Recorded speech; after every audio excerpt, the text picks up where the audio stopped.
Hi hello friends, എല്ലാ കൂട്ടുകാർക്കും ഈ പുഴയും കടന്ന് റിവ്യൂയിലേക്ക് സ്വാഗതം. നരനോട് മുത്തശ്ശിയൊക്കെ ചോദിക്കുന്നുണ്ട്, എടാ നീ എന്താടാ ആ കുട്ടിയോട് പറഞ്ഞത് എന്ന് ചോദിക്കുമ്പോ ഞാനൊന്നും പറഞ്ഞില്ല മുത്തശ്ശി എന്ന് പറയുന്നുണ്ട്. അപ്പൊ നീ ഇനിയിപ്പോ എങ്ങാനും വല്ലതും ചെയ്തു ആ പെൺകുട്ടിയെ എന്ന് ചോദിക്കുകയാണ് ശിവരാജൻ. അപ്പൊ ആ സമയത്ത് അപ്പൊ ഗായത്രി പറയുന്നുണ്ട്, ശിവേട്ട എന്ന് വിളിക്കുകയാണ്. അപ്പൊ ഇല്ല, ഞാൻ പറഞ്ഞതേ ഉള്ളൂ എന്ന് പറയാണ്. ഇവനെ കൊണ്ട് അല്ലെങ്കിലും എനിക്ക് ഒരു ജീവിതത്തിൽ ഒരു സ്വസ്ഥത ഉണ്ടാവില്ല, ഇവൻ എന്താ വേണ്ടെന്നൊക്കെ പറഞ്ഞ് സങ്കടപ്പെട്ട് മുറിയിലേക്ക് പോകണ സമയത്ത് നെഞ്ചുവേദന സഹിക്കാൻ പറ്റാതെ ആ നെഞ്ചും പൊത്തി പിടിച്ച് മുത്തശ്ശി അവിടെ നിൽക്കുകയാണ്. അപ്പോഴേക്കും എന്താ പറ്റിയത് എന്നും ചോദിച്ചിട്ട് അംബിക എന്നും പറഞ്ഞ് രഘുനാഥ് സാർ അവിടേക്ക് വരുന്നുണ്ട്.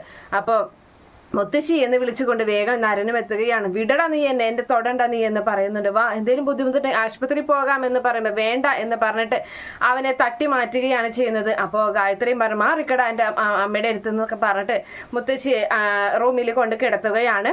അപ്പൊ നരനാണെങ്കിൽ ആകെ ടെൻഷൻ അടിച്ച് അങ്ങനെ നിൽക്കുകയും ചെയ്യുന്നുണ്ട്.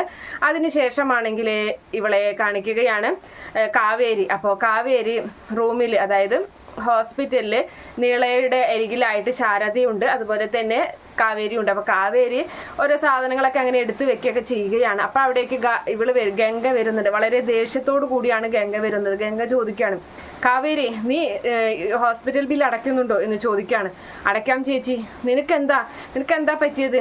എന്തൊക്കെയോ നീ എന്നിൽ നിന്ന് മറക്കുന്നതായിട്ട് തോന്നിയിട്ടുണ്ടല്ലോ.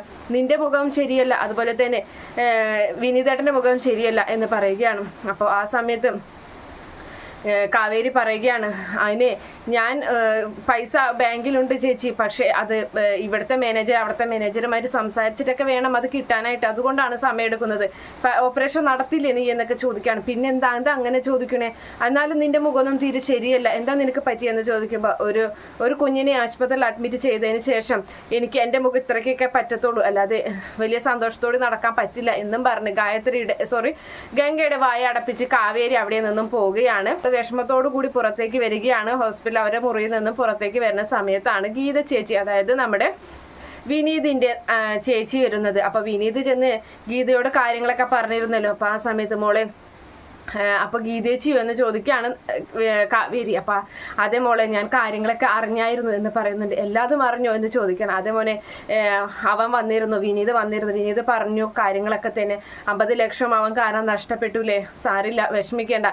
എന്തായാലും അവൻ എൻ്റെ അരികിലേക്ക് വന്നപ്പോൾ എനിക്ക് അവനെ സഹായിക്കാൻ പറ്റില്ല. ഇത് കുറച്ച് പൈസയുണ്ട്, 50,000 രൂപയുണ്ട്, ഇത് മോള് വെച്ചോ, എന്തെങ്കിലും ഒരു ആവശ്യത്തിന് ഉപകരിക്കാം എന്ന് പറയുകയാണ്. അപ്പൊ വേണ്ട ചേച്ചി എന്ന് പറയുന്നുണ്ട് കാവേരി. എനിക്കറിയാം മോളുടെ അവസ്ഥ, ആരോടും പറയാൻ പറ്റാതെ. എന്തായാലും ഞാൻ ഈ കാര്യം ആരോടൊന്നും പറയാനൊന്നും പോകുന്നില്ല, എൻ്റെ അമ്മയോട് പോലും ഞാൻ പറയാൻ പോകുന്നില്ല. പിന്നെ വിനീതിന്റെ സങ്കടം എന്ന് പറയുന്നത് അത് എൻ്റെ കൂടി സങ്കടമല്ലേ, അറിയാലോ. ഞങ്ങൾക്കൊരാപത്ത് വന്നപ്പോൾ ഗംഗയുടെ കഴുത്തിലെ മാല ഊരി ഞങ്ങൾക്ക് തന്നത് ദാസേട്ടൻ്റെ അമ്മയുടെ ഓപ്പറേഷനൊക്കെ വേണ്ടിയിട്ട്. അത് ഞാൻ ദാസേട്ടനോട് പറഞ്ഞിട്ടില്ല. പറഞ്ഞു കഴിഞ്ഞാലേ അപ്പൊ അമ്മയുടെ കയ്യിൽ പൈസ ഇല്ലേ എന്ന് ചോദിക്കും. അപ്പോൾ സഹകരണ ബാങ്കിൽ പൈസ കൊണ്ടിട്ട് പ്രശ്നമായതൊക്കെ പറയേണ്ടി വരും. അത് ദാസേട്ടൻ ഏത് രീതിയിൽ എടുക്കാന്നൊന്നും അറിയില്ല, അതുകൊണ്ടാണ് അതൊന്നും പറയാത്തത്. പിന്നെ മോളെ, കല്യാണം കഴിഞ്ഞു കഴിഞ്ഞാൽ എത്രയാളെ പേടിക്കണം എന്നറിയാം. ഭർത്താവിനെ പേടിക്കണം, ഭർത്താവിൻ്റെ അമ്മായിമ്മയെ അനുസരിച്ച് ജീവിക്കണം, അതുപോലെ തന്നെ എല്ലാവരുടെയും നിലയ്ക്കും ഇതിനൊക്കെ നിൽക്കേണ്ടി വരും. പിന്നെ ഇപ്പോൾ അമ്മയുടെ ഓപ്പറേഷനൊക്കെ ആയപ്പോൾ ദാസേന്റെ സഹോദരന്മാരൊക്കെ തമ്മിൽ അങ്ങോട്ടും ഇങ്ങോട്ടും പ്രശ്നങ്ങളായി സ്വത്തിന്റെ കാര്യത്തിലൊക്കെ. ഞങ്ങൾക്ക് ആകെ ഒരു കടയെ കിട്ടിയുള്ളൂ, ആ കടയിൽ നിന്നുള്ള വരുമാനം കൊണ്ട് മാത്രം ഇപ്പൊ ജീവിക്കുന്നത്. പിന്നെ അമ്മയുടെ കാര്യത്തിൽ എല്ലാവരും കൈയൊഴിഞ്ഞു, ദാസേന്റെ തലയിൽ കെട്ടിവെച്ച് അവരൊക്കെ അവരുടെ പാടും നോക്കിപ്പോയി. അപ്പൊ അതുകൊണ്ട് ഇത്രയേ ഒപ്പിക്കാൻ പറ്റുള്ളൂ മോളെ, ഇത് ദാസേട്ടൻ ആരും അറിയണ്ട കേട്ടോ എന്നും പറഞ്ഞ് പൈസ കൊടുത്തിട്ട് അപ്പൊ കാവേരിക്ക് സങ്കടം വരെയാണ് ഗീത അങ്ങനെ ചെയ്തതിൽ ആലോചിച്ചിട്ട് അങ്ങനെ പോവാണ്. അപ്പൊ നിളമോളെ കാണുന്നില്ലേ എന്ന് ചോദിക്കുന്നുണ്ട്. അപ്പൊ വേണ്ട മോളെ, കാണണ്ട, കാരണം ഞാൻ ഇവിടെ വന്ന് മോളെ കണ്ടു കഴിഞ്ഞാൽ ഈ പൈസയുടെ കാര്യമൊക്കെ പിന്നെ അത് പ്രശ്നമാവും, അതുകൊണ്ട് കാണുന്നില്ല. വിനീതിനോട് പോലും ഈ ഒരു കാര്യം പറയണ്ട, ഞാൻ ഈ പൈസ തന്നു എന്ന്. അവന്റെ മനസ്സിൽ ഒന്നും ഇരിക്കില്ല, അവൻ ഇന്നല്ലെങ്കിൽ നാളെ ആരെങ്കിലും ഇതൊക്കെ പറയും, പിന്നെ അത് പ്രശ്നമാവും ദാസേന്റെ ചവിട്ടിൽ കയറ്റ് കഴിഞ്ഞാൽ. അതുകൊണ്ട് ഞാൻ പോട്ടെ എന്നും പറഞ്ഞ് ഗീത അവളോട് യാത്ര പറഞ്ഞ് അവിടെ നിന്നും പോവുകയാണ്. അതിനുശേഷം നേഴ്സ് വന്നിട്ട് പറയുന്നുണ്ട്, നിങ്ങളെ ഡോക്ടർ കാണണമെന്ന് പറഞ്ഞിട്ടുണ്ട് എന്ന് പറയുമ്പോൾ ഡോക്ടർ മുറിയിലേക്ക് കാവേരി ചെല്ലുകയാണ്. അങ്ങനെ ഡോക്ടർ പറയുന്നുണ്ട്, എന്താ നിങ്ങളുടെ ഉദ്ദേശം, നിങ്ങൾ പൈസ അടയ്ക്കുന്നുണ്ടോ എന്ന് ചോദിക്കുകയാണ്. അപ്പൊ ആ സമയത്ത് ഡോക്ടർ അടയ്ക്കാമെന്ന് പറയാണ്. ഇനി എപ്പോ കുട്ടിയുടെ ഇതൊക്കെ ഞാൻ പരിശോധിച്ചു, കുട്ടിയുടെ നില ഇത്തിരി പ്രശ്നത്തിലാണ്. നിങ്ങളൊരു കാര്യം ചെയ്യേ, നിങ്ങൾക്ക് എന്താ ഇത്ര ബുദ്ധിമുട്ട് പൈസ അടയ്ക്കാൻ, ഇത്രയും പൈസ വരുമെന്ന് നിങ്ങൾക്ക് അറിയില്ലേ ഓപ്പറേഷന്, പിന്നെന്താ ഇപ്പൊ ഇങ്ങനെയൊക്കെ എന്ന് ചോദിക്കുമ്പോൾ സാറേ ഒരു ഓൺലൈൻ തട്ടിപ്പുകാർ പൈസ 50 ലക്ഷം ബാങ്കിലുണ്ടായിരുന്നു, അത് മുഴുവൻ അവർ കൊണ്ടുപോയി. ശരി, ഇനി എങ്ങനെയെങ്കിലും പൈസ ഉണ്ടാക്കില്ല, അതിപ്പോ ഞങ്ങൾ എന്താ ചെയ്യുക, ഇത് പ്രൈവറ്റ് ഹോസ്പിറ്റലാണ്, ഇവിടെ പൈസ അടച്ചതിന് ശേഷം മാത്രമേ ഞങ്ങൾക്ക് ഇവിടുത്തെ പ്രൊസീജിയർ നടത്താൻ സാധിക്കുകയുള്ളൂ എന്ന് പറയുന്നുണ്ട്. നിങ്ങൾ എത്രയും വേഗം പൈസ അടയ്ക്കാം, അല്ലെങ്കിൽ വേറൊരു കാര്യം ചെയ്യാം, ഈ ഹോസ്പിറ്റലിൽ നിന്നും നിങ്ങൾ കുട്ടിയെ ഡിസ്ചാർജ് ആയി കൊണ്ടുപോയി വീട്ടിലോ അല്ലെങ്കിൽ വേറെ ഏതെങ്കിലും ഹോസ്പിറ്റലിലോ കൊണ്ടുപോയി, ഇവിടെ വെച്ച് എന്തെങ്കിലും സംഭവിച്ചു കഴിഞ്ഞാൽ ഞങ്ങളുടെ ഹോസ്പിറ്റലിൽ വരെയാണ് അത് നാണക്കേട്, പേരുദോഷം ഉണ്ടാകും. പിന്നെ ആ കുഞ്ഞിനെ ആലോചിച്ച് മാത്രമാണ് ഞാൻ ഇങ്ങനെ പറയുന്നത്, അല്ലെങ്കിൽ ഞാൻ എപ്പോഴേ പേര് വെട്ടി ഞാൻ നിങ്ങളെ കൂടെ ആ കുട്ടിയെ പറഞ്ഞയച്ചേനെ, അതെനിക്ക് പറ്റാത്തത് കൊണ്ടാണ്, എൻ്റെ വീട്ടിലുമുണ്ട് ഇതുപോലത്തെ ഒരു കുഞ്ഞ് എന്നൊക്കെ പറഞ്ഞ് ആ ഡോക്ടർ കാവേരിയെ വഴക്ക് പറയുകയാണ്. അപ്പോൾ ആ സമയത്ത് കാവേരി ഞാൻ ശ്രമിച്ചാൽ കൊള്ളാം, ഇനിയിപ്പോൾ ഇവിടെ നിൽക്കണമെന്നില്ല എന്നും പറഞ്ഞ് കാവേരിയെ ഡോക്ടർ ആ റൂമിൽ നിന്നും പറഞ്ഞു വിടുകയും ചെയ്യുക. കാവേരി ടെൻഷനോട് കൂടി തന്നെ അങ്ങനെ സങ്കടപ്പെട്ട് നിൽക്കുകയും ചെയ്യുന്നുണ്ട്.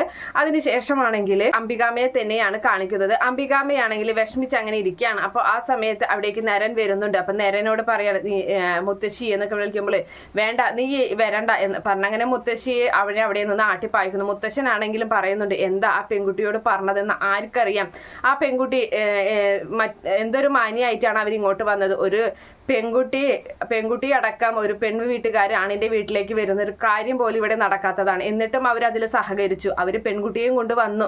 എന്നിട്ടും ഇവൻ ചെയ്ത കാര്യം കണ്ടില്ലേ, അവരെന്താ വിചാരിച്ചിട്ടുണ്ടാവാം, അവരിനി ആരോടൊക്കെ എന്തൊക്കെയാ പറയും, ഇവന് എന്താ അവരോട് പറഞ്ഞെന്ന് ആർക്കറിയാം എന്നൊക്കെ പറഞ്ഞ് മുത്തശ്ശൻ അങ്ങനെ സങ്കടപ്പെടുകയാണ്. എന്തായാലും അവൻ അവിടെ നിന്ന് എഴുന്നേറ്റ് പോകുന്നുണ്ട്. അപ്പൊ ഗായത്രി ചോദിക്കുന്നുണ്ട്, അത്രയ്ക്കൊക്കെ പറയണായിരുന്നു മുത്തശ്ശ, പിന്നെ പറയാതെ എന്ന് പറയുന്നുണ്ട്. അതിനുശേഷം അവൻ അവിടെ വിഷമിച്ച് ചെന്നിരിക്കുകയാണ് നേരൻ. അപ്പോൾ അവിടെ ശിവരാജനുണ്ട്. ശിവരാജൻ പറയാണ്, നീ വിഷമിക്കേണ്ടടാ, നീ ഒരു കാര്യം ചെയ്യേ, ഇവിടുത്തെ ബിസിനസ്സൊക്കെ വിട്ട് നീ ഈ നാട്ടിൽ നിന്ന് തന്നെ പോവാൻ നോക്കുക, അപ്പൊ നിനക്ക് സ്വസ്ഥമായിട്ട് നിൽക്കാം, പിന്നെ നിനക്ക് ഈ കല്യാണം എന്ന് പറഞ്ഞ് അവർ നിന്റെ പുറകെ നടക്കില്ല എന്ന് പറയുന്നുണ്ട്. അപ്പോൾ ആ സമയം അവിടേക്ക് ഗായത്രി വന്ന് ചോദിക്കുന്നുണ്ട്, അത് ശരി, അപ്പോ അമ്മയും അച്ഛനെ നിങ്ങൾ നോക്കിക്കോളാന്ന് പറഞ്ഞു, അപ്പൊ ഇവിടുത്തെ ബിസിനസ് ഒന്ന് ചോദിക്കുന്നുണ്ട്. അത് പിന്നെ ബിസിനസ് ഒരു കാര്യം ചെയ്യാം, നമ്മുടെ മോനുണ്ടല്ലോ, അവൻ എന്തിനാ MBA ഒക്കെ പഠിക്കാൻ പോകുന്നത്, അവനോട് ഇവിടേക്ക് വരാൻ പറയാം, ഇവിടെ നോക്കട്ടെ അവൻ ബിസിനസ് എന്ന് പറയുന്നു. നരന്റെ ബിസിനസ് എന്തിനാ നമ്മുടെ മോൻ നോക്കുന്നത് എന്ന് ഗായത്രി ചോദിക്കുകയാണ്.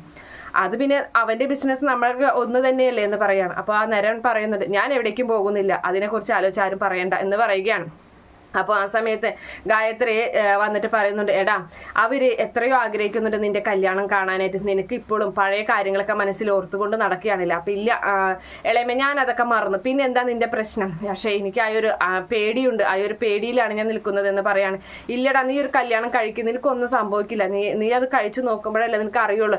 അതെ, എന്റെ പരിചയത്തിൽ ഒരു കുട്ടിയുണ്ട്, ആ കുട്ടിയോട് നമുക്ക് ആലോചിച്ചാലോ എന്ന് പറയുമ്പോൾ വേണ്ട ഇളയമ എന്ന് പറയാണ്.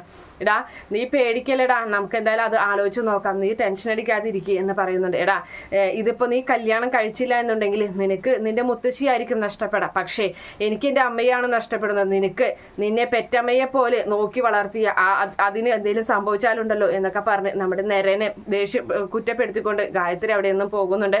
അപ്പൊ അതിനുശേഷം നരനാണെങ്കിൽ പുറത്തേക്ക് വരികയാണ് വളരെ ടെൻഷനോട് കൂടി. അപ്പോൾ ഇപ്പുറത്തെ വീട്ടിൽ നമ്മുടെ വിനീത് തയ്ക്കാനിരിക്കുകയാണ്. അപ്പോൾ വിനീത് അവിടെ ഒരു സ്പീക്കറൊക്കെ വെച്ച് അതിൽ പാട്ട് വെക്കുകയും അതുപോലെ തന്നെ നല്ല സ്പീഡിൽ ടൈലർ മെഷീൻ ഇങ്ങനെ കാലുകൊണ്ട് ചവിട്ടി തുന്നുകയും ചെയ്യുന്നുണ്ട്. അപ്പോൾ അതിൻ്റെ ആയ ശബ്ദവും പാട്ടിൻ്റെ ശബ്ദവും ഒക്കെ കേട്ടിട്ട് നരന് ദേഷ്യം വരുന്ന നിൽക്കുന്ന ഒരു ഭാഗത്തോടു കൂടിയാണ് ഇന്നത്തെ എപ്പിസോഡ് അവസാനിക്കുന്നത്. ഈ റിവ്യൂ ഇഷ്ടപ്പെടുകയാണെങ്കിൽ ഈ ചാനൽ ഒന്ന് സബ്സ്ക്രൈബ് ചെയ്ത് സപ്പോർട്ട് ചെയ്യണേ. Okay friends, bye, thank U.